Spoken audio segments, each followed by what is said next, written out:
Assalamualaikum warahmatullahi wabarakatuh. Nah, di video kali ini saya akan memaparkan sedikit tentang tugas final saya, yaitu mata kuliah Qawaid Tarjamah. Yang pertama, definisi terjemah. Yang pertama, terjemah mustaqil. Terjemah yutarjimu terjematan. Dan yang kedua, terjemah lughatan, at-tafsirul awil taqlu awil bayan. Yang ketiga, terjemah istilahan, istibdalul mufradat minan nasil asli bi mufradatin ukhra mu'adilatan laha ma'na fi lughatan ukhra. Yang kedua, yaitu atasid terjemah. Unsur pokok terjemah dalam proses menerjemah, seseorang menerjemah perlu memperhatikan beberapa unsur pokok, yaitu yang pertama, bahasa asal, bahasa dari Arabnya yang asli, dan yang kedua bahasa tujuan, yang ketiga pesan, dan yang keempat padanan. Yang ketiga anwa'at terjemah. Yang pertama, terjemah harfiah atau lafdiyah atau ta'lidiyah, memindahkan kata dari sebuah bahasa kepada bahasa lain dengan mempertahankan jumlah kata, susunan, dan urutan yang sama seperti bahasa asalnya. Yang kedua, terjemah maknawiyah atau tafsiriyah atau bebas, yaitu menjelaskan makna pembicaraan dengan bahasa lain sambil memperhatikan kepadanan, makna, dan maksud bahasa asal serta kenetralan redaksi.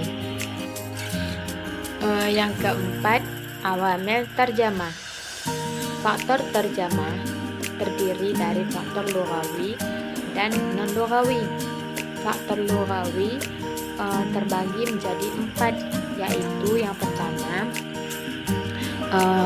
dalalah mu'jamiyah, yaitu makna dari suatu lafaz yang diperoleh dari kamus atau sesuatu yang telah disepakati oleh ahli lughah.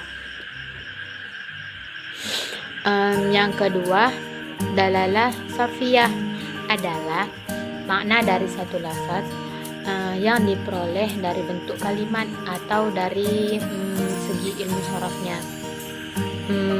Yang ketiga, yaitu dalalah nahwiyah adalah makna dari satu lafaz yang diperoleh dari keadaan atau kedudukan lafaz tersebut dalam i'rab.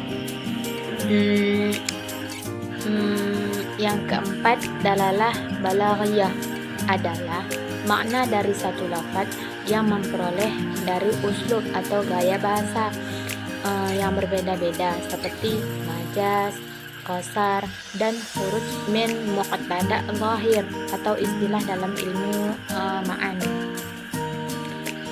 Bagian yang kedua yaitu faktor non-lughawi. Yang pertama, latar belakang topik, yang kedua konteks, dan yang ketiga konotasi. Yang kelima adalah adawatut terjemah. Penerjemah harus menguasai alat-alat atau media untuk menerjemahkan, yaitu yang pertama, menguasai 2 bahasa. Yang kedua, mengetahui sifat dari 2 bahasa tersebut. Yang ketiga, pengetahuan yang luas. Dan yang keempat, menguasai kamus. Yang keenam, wajibatu au syurutu mutarjamah. Hal-hal yang harus diperhatikan untuk menerjemahkan. Yang pertama, yaitu jujur dalam menyampaikan ide-ide yang terkandung dalam karya aslinya. Yang kedua, dia harus menjadi orang yang paling berpengetahuan dalam bahasa, target bahasa aslinya, atau mengetahui keduanya. Yang ketiga, ia harus mengkhususkan diri dalam pokok bahasan yang ia terjemahkan. Dan yang keempat, karya terjemahan harus muncul dalam semangat yang sama dengan karya aslinya.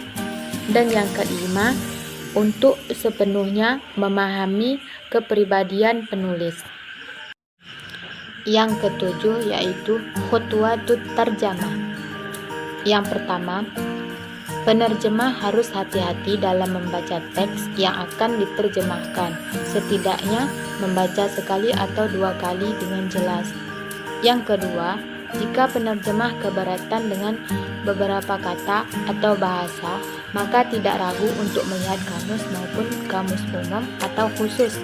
Yang ketiga, penerjemah mulai menerjemah setiap kalimat dengan benar. Yang keempat, menemukan kata sambung yang tepat untuk menghubungkan kalimat agar tidak terputus-putus. Yang kelima, membaca ulang seluruh teks untuk tujuan meninjau kesalahan tata bahasa dan memastikan bahwa makna bahasa yang disampaikan oleh penulis dapat disampaikan dan dikembangkan. Yang keenam, jauh dari kata penghapusan dan singkatan. Yang ketujuh, hati-hati dalam memilih arti kata, rasa, ekspresi. Dan yang terakhir, kedelapan, memisahkan konsep kejujuran dan literalisme kejujuran. Yang terakhir yaitu penjelasan tentang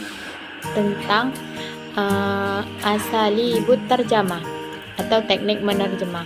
Yang pertama, menelaah bacaan teks dengan benar, menganalisis bentuk kata, senyawa, polanya, dan letak ikrab kalimatnya, serta mengetahui arti kata dan metodenya. Yang kedua, memahami ide. Untuk memahami teks yang akan diterjemahkan setelah kita membacanya dengan seksama. Tidak bijaksana menerjemahkan bagian yang tidak dapat kita pahami. Yang ketiga, menyampaikan gagasan dalam bahasa sasaran yang baik dan ungkapan yang benar. Mungkin ini saja yang dapat saya jelaskan. Akhirul kalam. Assalamualaikum warahmatullahi wabarakatuh.